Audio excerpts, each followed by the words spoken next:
you're wandering through the store, just trying to nourish your body, but instead, that addictive product starts pulling you in. You said, no, you never do it again, but you cannot resist.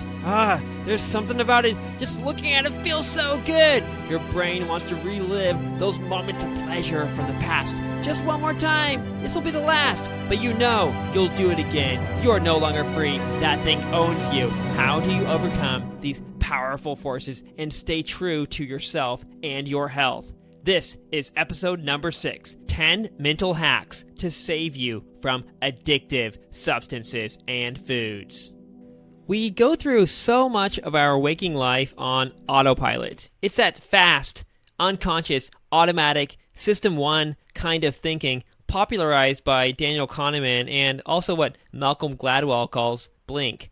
This is a super convenient feature of being a human. We can get a lot done without much effort or thinking. That saves up energy, attention, and willpower and allows us to save it for the moments and things that really matter. However, sometimes it bites us in the butt. You trust your instincts and automatic emotions as they feel just perfect in the moment, only later to find out that they once again led you down a dangerous and destructive path, a painful place you've been to before and never wanted to return to. This story is especially common when it comes to what we consume, whether it be food, drugs, alcohol, entertainment, or other addictive information or substances. I'm going to be focusing primarily on food and food-like substances and drugs here, but everything I talk about in this episode applies equally to anything in life. What I'm about to teach you is how to change your perception and thinking when you are shopping or about to buy something. Instead of haphazardly trying to resist and then ultimately failing and giving in to the dark gravitational force, causing you to buy and consume bad things, you can create a mental toolkit that protects you and keeps you on the correct path. Each of these 10 mental hacks, first of all, requires you to pause, slow down, and create a silent space between you and the potential item of purchase. If you don't stop and maybe even close your eyes and breathe for a few seconds, kind of like a mini meditation, it will be much more difficult to harness these mental powers that could otherwise save you. It is that rushed, animal-like, scrambling around faith in the dopamine instant pleasure fairy that is destroying you. So, step number 1, shut out all the noise, the automatically arising memories, thoughts, and emotions, and get yourself to a semi-neutral, safe space. Then you can start turning on each of these 10 perceptual filters, one by one, until you have the power to walk away. Sometimes all you'll need is one of these mental reframes, but at other times you might need to try firing many of them up simultaneously. How strong is the enemy? If it's a level 100 Charizard, you better deploy all of your shields and weapons all at once. Anyway, without further ado, here's magic trick number 1, vision. We ordinarily think of seeing as a purely passive phenomenon. Light enters our eyes and magic, we see the outside world. While it's obviously true that what's out there in the world affects what we see and that we are sort of seeing it out there, the actual things, perception is also influenced by what's inside our minds. Imagination is a necessary ingredient in human perception. As much as we'd like to be able to access pure reality, the things as they are in themselves, we are not built that way.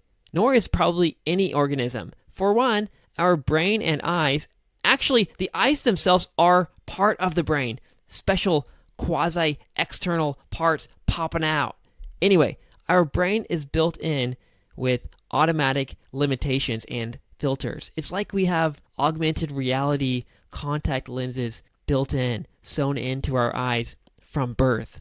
allowing us to experience, for example, only certain wavelengths of light and sound, and to package stimuli in specific human ways without a neural expansion pack provided by special drugs or technologies. We cannot really change the hardware, but what we can change is the other side of perception, the stuff we are projecting from the inside out onto the world, our imagination. Mental pictures are always floating through our heads, and without even thinking about it, we are constantly overlaying these images on top of the things that we see. In a way, we are meeting the world halfway there, at the midpoint between our minds and the world itself. For example, when you see an elephant, even though you cannot see all of its legs at once, you still see it as having 4 legs. You nevertheless see the whole animal. When you see a car speeding by, even though it's too fast to see inside the car, you can see the human driving it, along with the seats, steering wheel, and all the rest. Your imagination fills in all the gaps automatically for you, and this happens with everything you see. The raindrops you hear as you lay in bed, you see those raindrops. The footsteps you hear walking down the street, you see that person. The same thing happens when you're walking around the supermarket. Yet it's even worse now because you're not just taking in what nature cleanly prepackaged for you, but what companies and marketing teams, for the purpose of trying to get your money, have created. That real world out there in the aisles is not pure reality. The packages and labels are not as real or objective as you think. They are also a kind of virtual or augmented reality created by corporations. Sure, it's not electronic, but it's old school, paper, plastic-based kind of VR, AR. Food packaging is a relatively new technology, not really emerging until the 1890s. Nutrition labels didn't even exist until the 1990s. Remember, there was also no internet at that time, so getting information about a product was much more difficult. It's like you were buying a mystery package each time, hoping and trusting that the advertisements weren't lying. They were, and we all got played, and we still are. So don't take it all too seriously. Realize that these images are designed with the specific purpose of making you want to buy the item that they are covering up, regardless of what's inside or whether it's good or bad for you. It's a magic trick. Don't let yourself be fooled any longer. In the future, I believe smart glasses will allow us to override the images coming at us from the outside world, to cover up items with digital visual layers of, hopefully, our own choosing. So instead of seeing the packaging and advertising that others want you to see, you can see what you want to see instead. This might be a paid service, a kind of ad-free version of shopping and the world, but it will be available. Imagine walking through the store and with your AR glasses, being able to make that bottle of vodka look like a bottle of barf. That bag of chips, a bag of poo. That broccoli, a 3D multisensory reconstruction of your first kiss. And that celery, lush, beautiful turquoise waters. How much easier would it be to buy the right things and avoid the wrong things if healthiness and vision were synced up and aligned? It might be decades before such technology is adopted, but in the meantime, we have almost equally powerful technology already available, the imagination. So the next time you're at the supermarket, pretend you're already wearing those AR glasses and actively project mental images of things you like or dislike onto the objects around you. When you're standing there in that liquor aisle with that crunched up face, trying to resist, turn on your imagination and project out visualizations of, for example, puke, poison, demons, darkness, or whatever else will make you run for the hills on top of those bottles and cans. So basically, you're creating an extra layer on top of the label that's already there. It's your own visual, virtual, imaginary label. Turn those boxes of snacks hiding sugar and toxic chemicals inside them into boxes of dynamite and disease. Transform the vegetable aisle into a tropical oasis, a luxury resort. Block out the deceptive or underwhelming labels that you see and create your own labels that are more accurate to what's inside. You might need to close your eyes to do this, but with practice and the strengthening of your imagination and visualization muscles, you will be able to do this even with your eyes open. Still, imagination alone may not be enough. That's why I'm giving you another somewhat related mental trick. Here comes number 2, concepts and beliefs. When perceiving the world, we not only take in sensory information and use our own imagination to fill in the gaps, but on top of this, we add in concepts and beliefs. We see each object as something and as belonging to certain categories, being, for example, good or bad, real or fake, this or that. We inherently judge and categorize things. Much of this is done automatically based on things such as culture and our past experiences, but it doesn't have to be that way.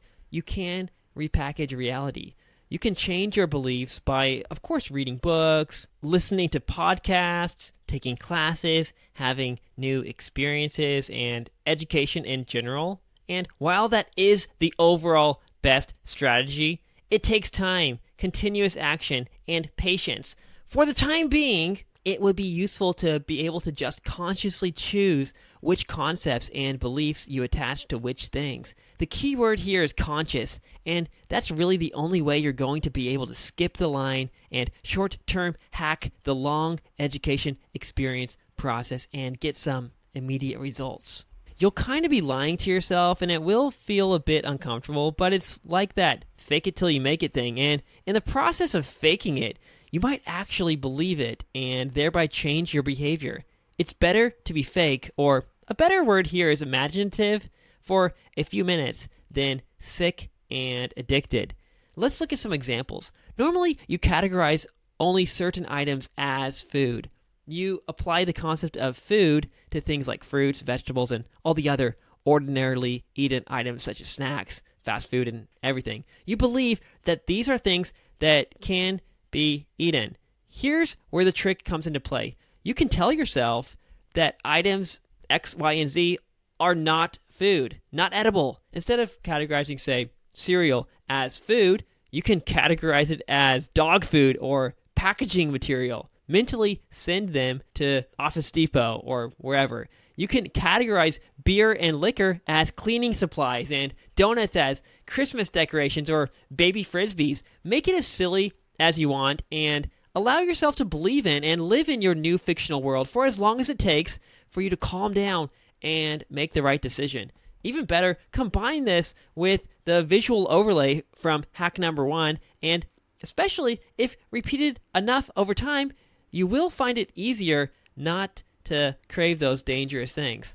But why not engage even more of our senses, making those items appear even more visceral and disgusting?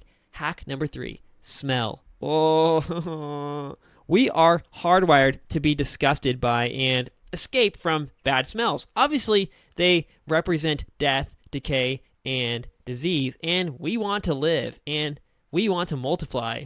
Smells can be deceiving, though, and we forget this fact, but they can and do change over time. So while those burgers and french fries smell so good before you eat them, just imagine what they smell like when they're rotting and fermenting inside of you.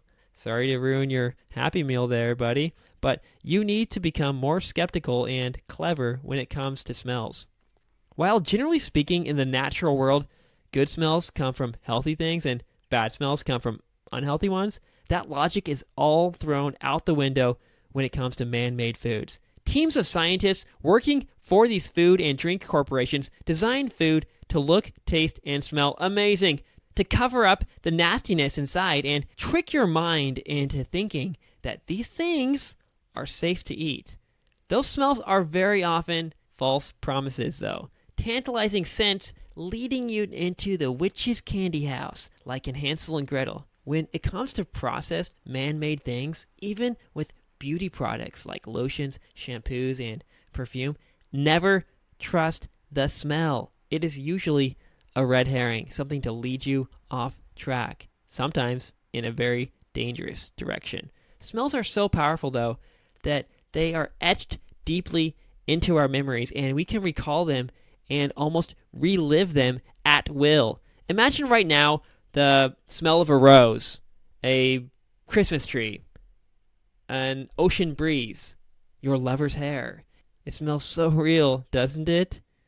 The thought alone fires up your neurochemicals and makes you want to do something. Now, imagine some bad smells. Poop, vomit, rotten fish, a dead body. Oh my God. How do those make you feel? What do you want to do? Definitely not eat anything.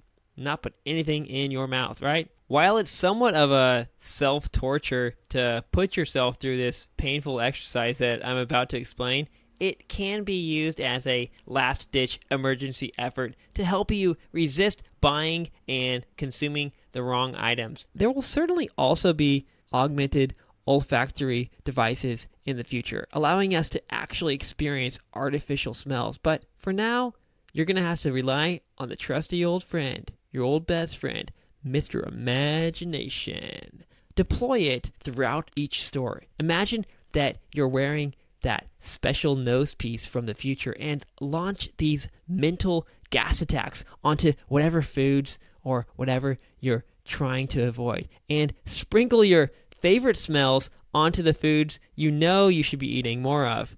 There is a secret science laboratory hidden inside your head, 100 times more powerful than the ones existing in those corporations. If they are going to attack and try to deceive you with their made-up smells, you can play that game too, in a positive way, on yourself. It's unfortunate we have to resort to such childish tactics, but that's the world we're living in. This ties directly into mental hack number 4, taste. And since this one is also quite related, I'm going to keep this point somewhat short.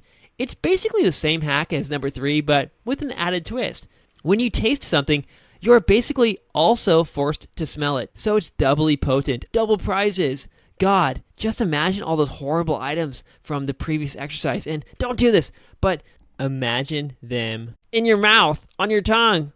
You did it, didn't you? Oh, you nasty freak. Oh, God, that's sick, man. What are you doing? All you need to do is not that, but simply imagine the taste of other things that you probably don't want to eat, such as soap, cockroaches, styrofoam, or your grandma's expired casserole. Put in your virtual mouthpiece and taste some of these flavors. Gag on them whenever any tempting but harmful food or beverage or substance is thrown in front of you. If you're human and not a dump truck, not a freaking dumpster, you're not gonna want to put it in your mouth after that. Hack number 5, memory. We have both happy and painful memories. Experiences that felt good and others that felt very bad. And since we're eating every day and all day in some countries, United States, we have so many memories tied up and associated with food. Early memories tend to be especially powerful. So too are the ones from especially emotional or traumatizing experiences or periods of our life. When I was a kid, I used to love those sour cream and onion potato chips. That is, until one day I wolfed down a whole family-sized bag of them and then barfed it all up. I couldn't eat them again for another at least 20 years.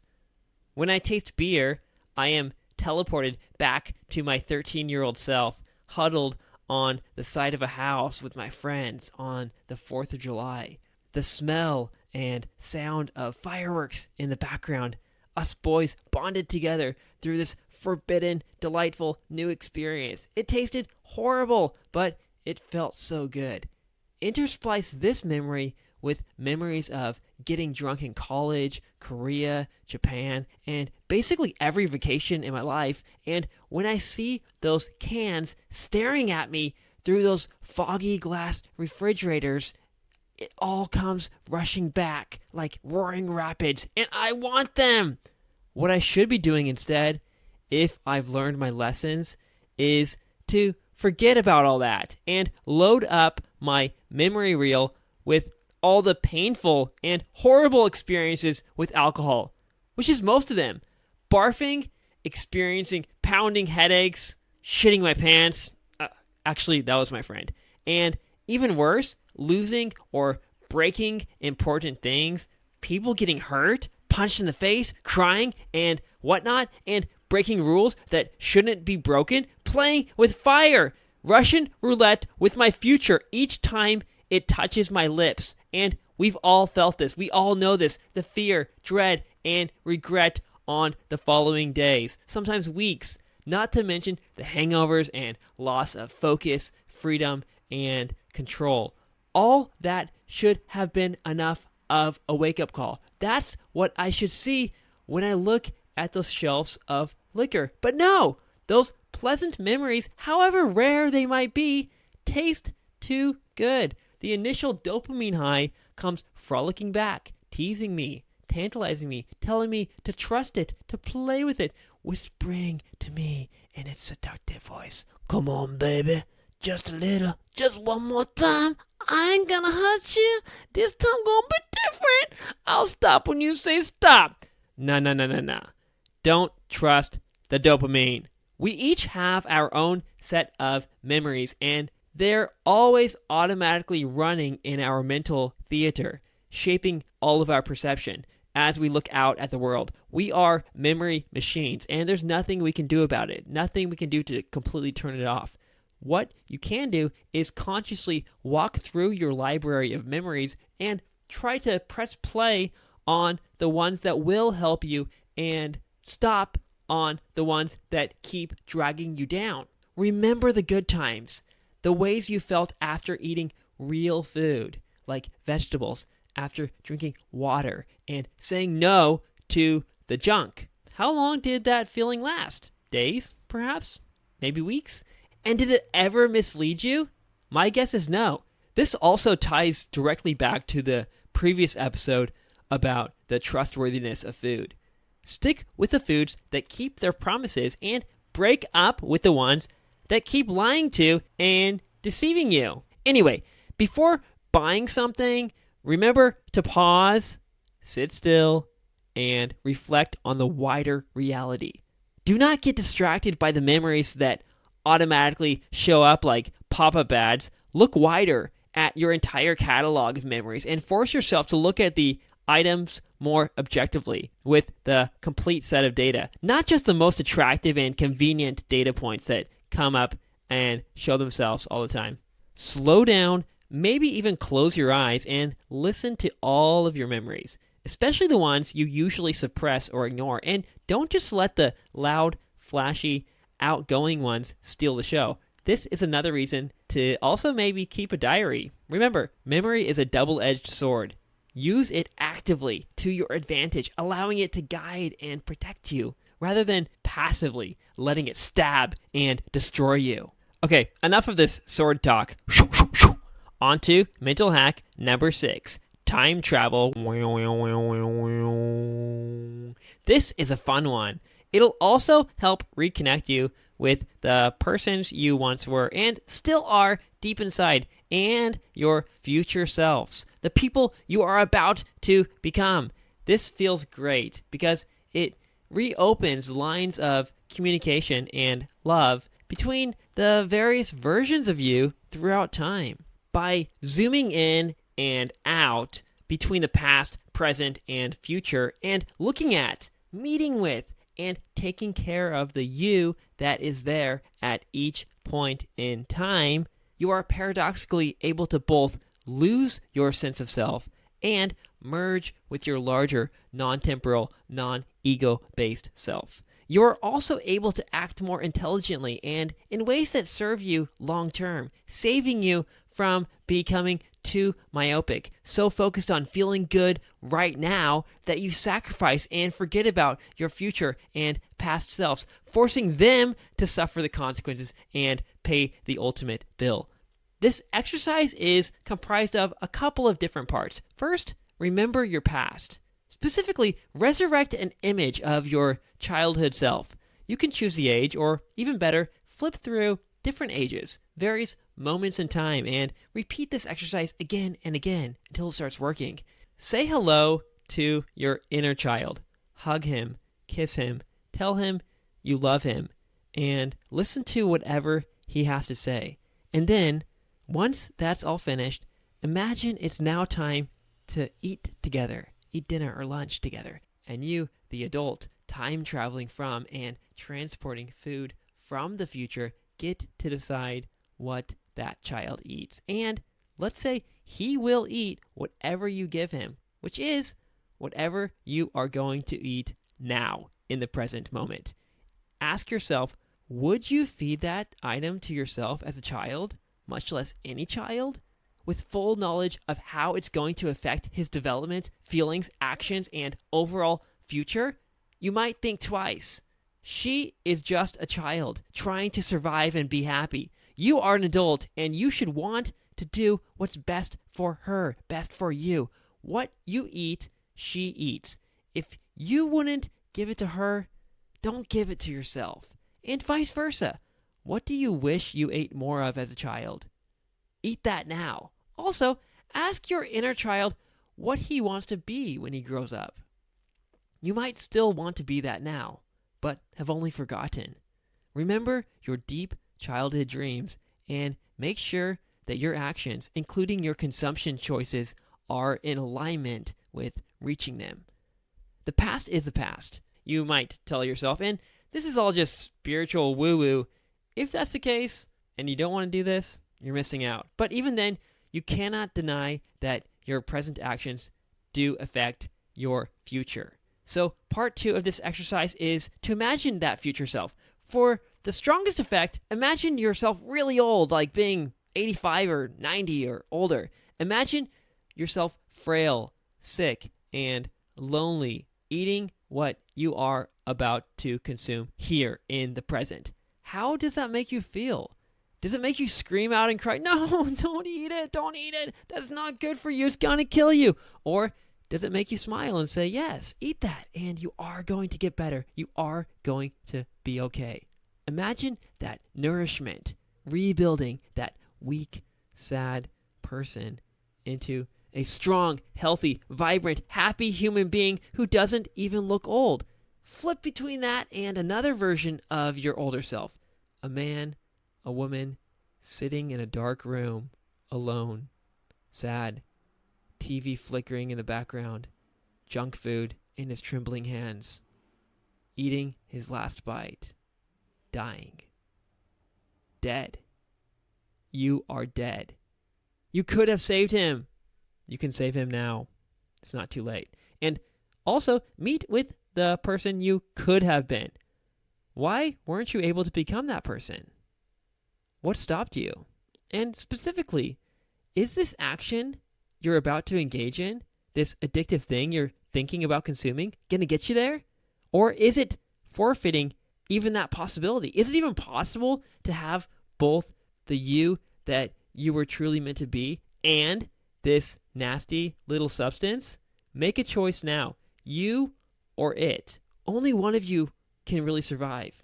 Sit down and imagine eating together as a family. All of these various versions of you together from different times and possible worlds. But instead of it being your real brothers and sisters and parents at the table with you, it is you, the different yous. Before buying that item and putting it in your mouth, remember all of these different people you are feeding. And by eating it now, you are feeding that entire family. Actually, let's also invite your actual family members and loved ones to that table. I really wish I could have helped guide my dying mother in what she ate in her younger years and in her dying years. Even in the hospital bed, they were still feeding her bread, orange juice, and other sugar, chemical-laced, toxic foods, and the cancer kept spreading. And now she's dead. I'm not saying that the food killed her, but I am saying that what she was eating then and throughout her life, at various stages of her existence, did have an effect. Of course, there are many other huge factors, but food, man, it is what we are building our bodies and brains with. Then you add in all the other revenue producing killer products that we toss in our mouth or rub on our skin, and it's like a tornado, a disaster. Eat not just for the present you in the present moment, which is only like 0.00001% of your life, but also for the past and the future you, which is where 99.999% of you exist. And if you still got more love to give, eat now, using your body as a vessel to feed all the people in the world that you love.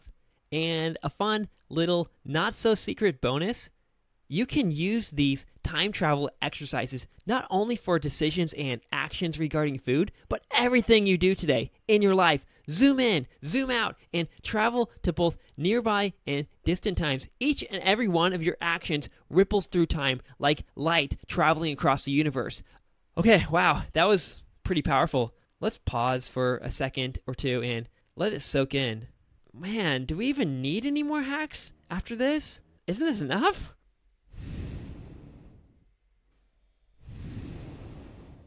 Okay, just in case you want more, I'll keep plunging forward. Here it is, number 7, emotion.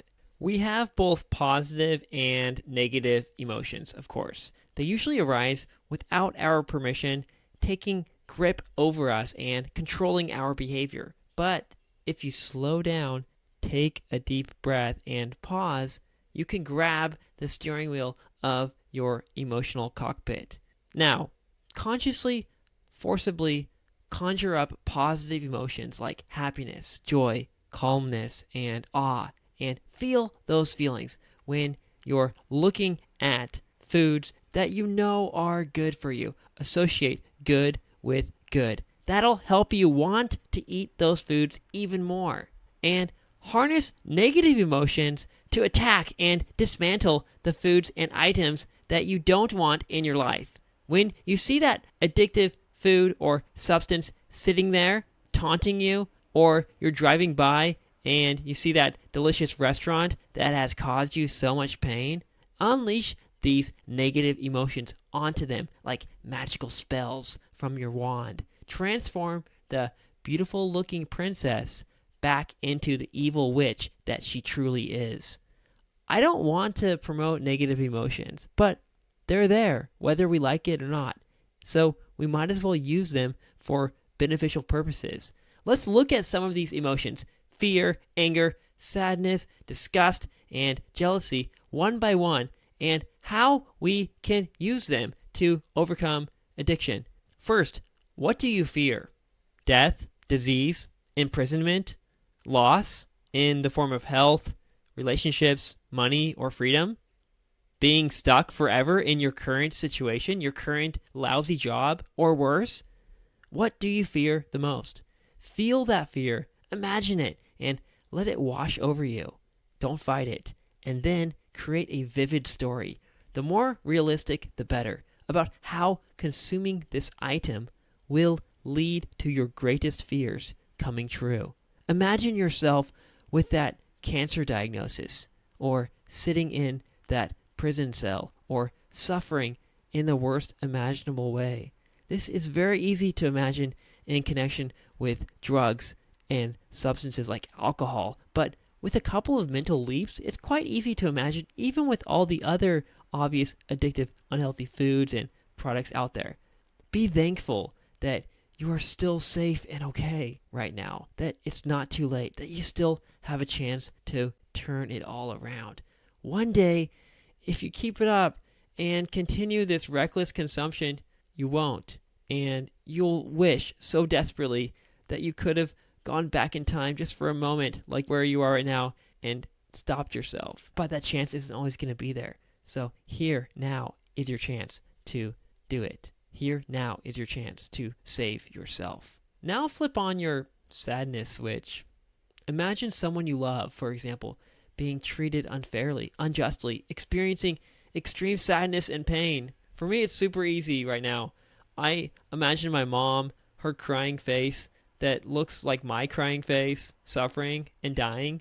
I especially think of my brother, though. Homeless, alone, getting tossed around, locked up and abused, freedom gone, not even having full control over his own brain and body.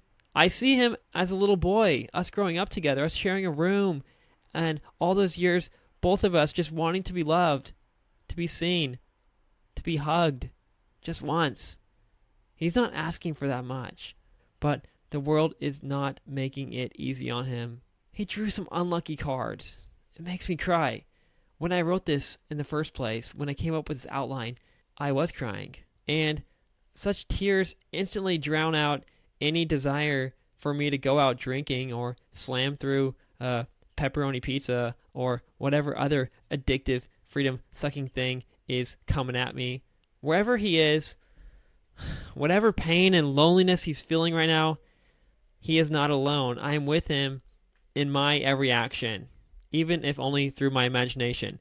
The sadness I feel when thinking about his story and so many other unfortunate people, including to some degree myself at various times in my life, gives me enough power to say no. I am not going to let this little thing, this supposed food or drug or whatever, ruin my life, ruin my future. You gotta protect your brain before it's too late. I wish I could lift the rainy clouds, the sadnesses and traumas from above and inside everyone's heads, but at least I can try to do that for myself. And through this podcast, and I am listening to reality for other ideas, I am trying to help others too. But I'm just one little guy, and so are you. Disgust and anger. That's what I feel towards a society that treats humans in such a way, and companies that use us up like rolls of toilet paper and then set us on fire, transforming our misery into their gold. It's what I feel when I see people walking down the street smoking cigarettes in my face, when I hear loud motorcycles flagrantly driving by in the middle of the night, waking me up, or knock, knock, knock, salesman banging on my door. These are minor things compared to the larger structural problems in society, the faulty justice, healthcare, and education systems, for example. But still, there are so many disgusting things in this world, things that cause you anger, even though you know it's not good for you and you want to be a better, more level-headed, reasonable human being. Anyway, you have your list. Use that anger or sense of disgust, big or small, and direct it towards each of those addictive items that are out to harm you. Look deeply into it, at its ingredients, history, the whole manufacturing process, and the way it makes you feel, and that collection of thoughts alone might stir up feelings of disgust and anger in you. If not, just paint such emotions derived from other areas of your life, paint them onto those items that you know you don't want. You can take that anger towards your father and paint it onto that box of cookies. The disgust you feel towards unjust mass pain-producing systems, and splash it all over the bottle of soda or vodka. If you consume that item, imagine you are consuming those objects of anger and disgust. Yuck. Oh no thanks. Lastly, let's look at jealousy. Obviously, you don't want to be jealous, but sometimes it sets a fire under your butt and forces you into action. Maybe there's that friend you're jealous of who has a better job and is making more money, rubbing it in your face. Or that coworker with the perfect body, or that dude who keeps getting what you want so badly, but you never get.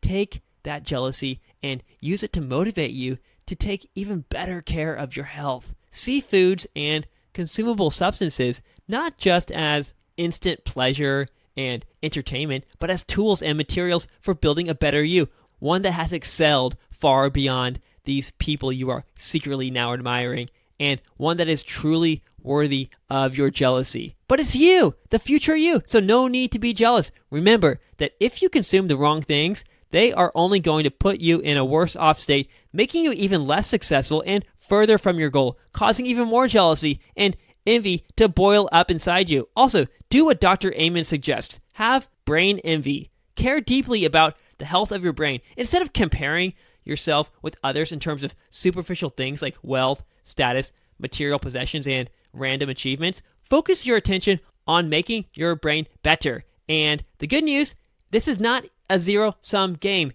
we can all win, and we must, if we are to save this society from falling apart, if we are to fix its various structural problems that helped cause all this sickness and pain in the first place. Mental hack number 8, business. These days, a lot of people are investing in the stock market, which allows you to put your hard-earned money on which companies you think will succeed. Ideally, you'd also be putting your money into companies that are making people's lives better, or at least not actively damaging them. So when you're picking out what foods to eat or what products to buy, here's something you can do to help motivate you to make the right choice. Don't just focus on how it will make you feel, but think about the company and industry itself. Is it one that you want to be supporting? By purchasing that item or injecting that thing into your body, you are basically investing in that company and donating to the people and processes behind it. Is that helping build your best vision of the future? Do you want to live in a world where such companies and cultures exist? Vote with your dollars. Treat your purchasing behavior like it's a vote or investment. That'll help push you further towards the overall good things and away from the bad ones, helping create a better future for both yourself and the world. Okay, we just got a couple more. Here's number 9, beauty. I see you girls perking your ears up, but we all want to look better, and there's no shame in that. By looking good, you'll also feel better, and people will treat you better. Your outward appearance is largely a reflection of what's going on inside of you on the deepest microscopic levels. When you're healthy on the inside, that'll reflect itself on the outside, within certain limits, of course. We can't exactly change our bone structure or height after a certain age, but we can change and upgrade things like our skin, hair, muscles, fat, energy, overall radiance, and emotional expressiveness. By changing these kinds of factors by what you eat and consume and don't consume, you can totally transform yourself into either a beauty or a beast. Just look at the meth addicts versus the vegetarians. And many of you probably already do this, but before you buy something, ask yourself, how is consuming this going to make me look? Maybe you don't know the answer, but your intuition and imagination will be a pretty good guide. How do you think that bag of potato chips is going to make you look? It's going to make you look like a big bag of potato chips, all oddly shaped, greasy, flaky, and dried out. What about that avocado? Heck, you could probably rub it right on your skin and you'd be okay. And like I've mentioned in a previous episode, that's another test you can run. In case you're not sure, ask yourself, 1, would you put it on your skin? And 2, would you put it in your mouth? If you can't answer yes to both of these questions, then it probably belongs neither on your skin or in your body. There's already enough hard evidence from research and experience for you to know which foods are basically going to make you look good and which ones are going to make you look old and ugly. You can look old or young at any age, but that largely depends on your decisions and actions. So just stay conscious of how foods and things are affecting your appearance. Before you put something in your shopping cart, make sure it passes the beauty test. Is the instant pleasure it will give you now worth all the future prices you'll have to pay on both the inside and outside in the future? Create in your mind's eye a vivid image of how it's going to make you look, and if you still want to buy it and use it, go right ahead. Finally, mental hack number 10, identity. Whoa, getting deep. But how you see yourself and who you think you are is one of the most powerful things. It's like the operating system underneath your hood, affecting all of the different applications in your life. So if you can change your self-image, you can change many of your decisions and actions. And vice versa. By changing your actions, you can change your self-image. This is getting to the heart of things, the heart of the matter, the one key that rules them all. You don't need to do a total rehaul on your entire identity, though.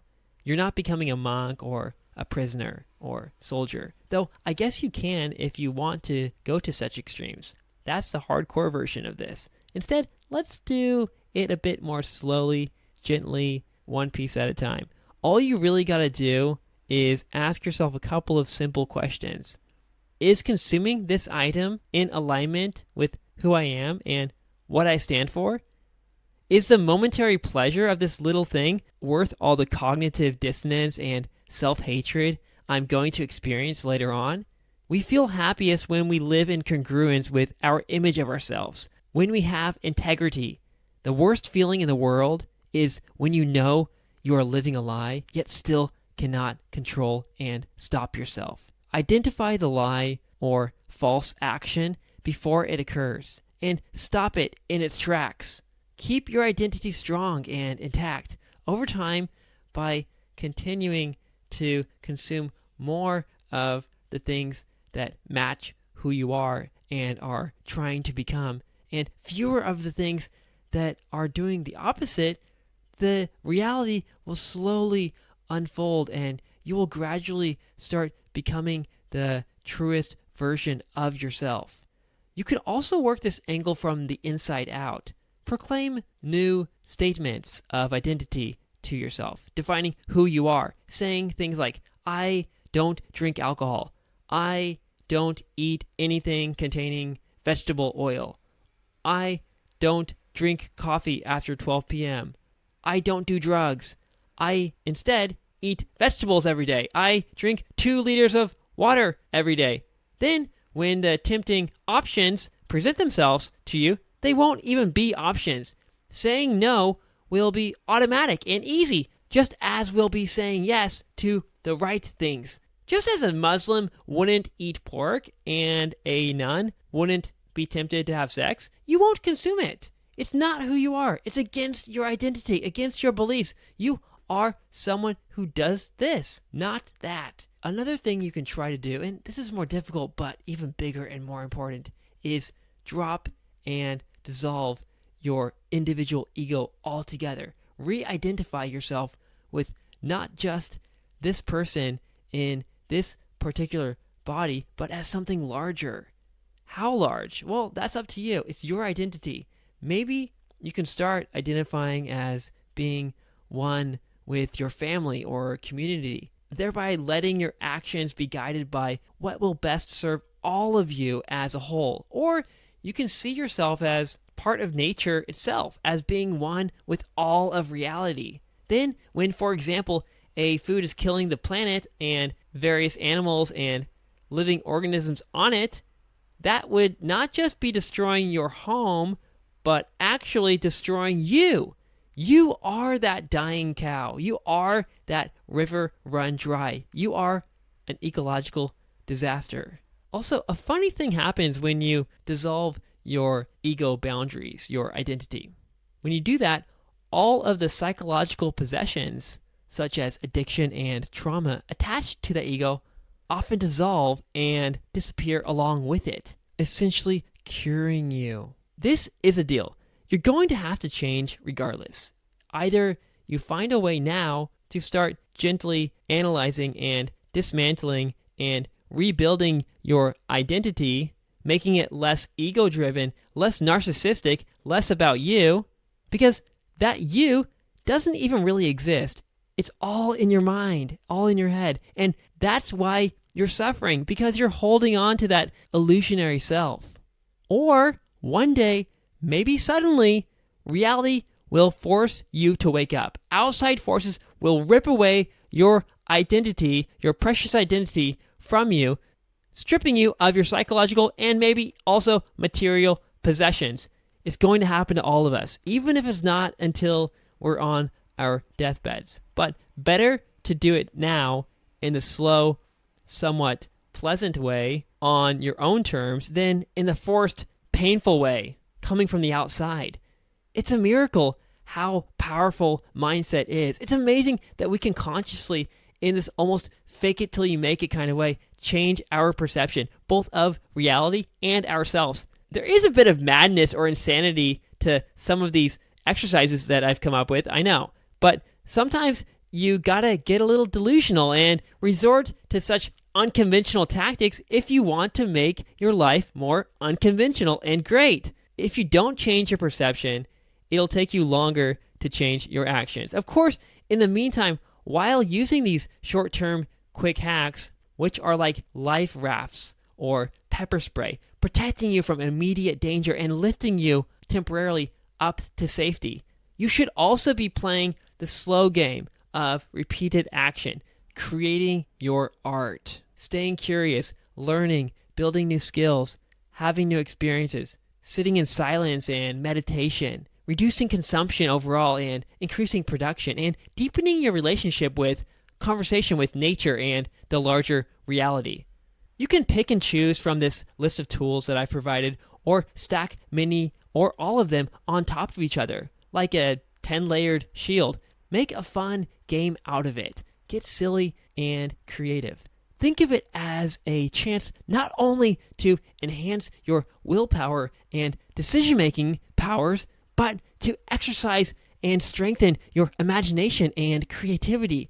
Play make-believe like you did when you were a child, but this time you'll be slaying nutritional, biochemical dragons and monsters. The rationality and logic of adulthood, while powerful, is exponentially more powerful when teamed up with the imagination of your inner child. That might be the missing ingredient and why you're still addicted. Maybe all you needed was that long-lost magic. Thank you for listening. This is my longest episode yet, so if you stuck through the whole thing, way to go. And most importantly, you really are doing a good thing for yourself, listening to podcasts and trying to get better. I hope that you can get control over this thing in your life and that your life gets better and better. And I want to hear your story. Please talk to me. Please ask me any questions if you have any. Find me on LinkedIn or wherever. You got my name. You can find me if you need me. I love you and see you soon.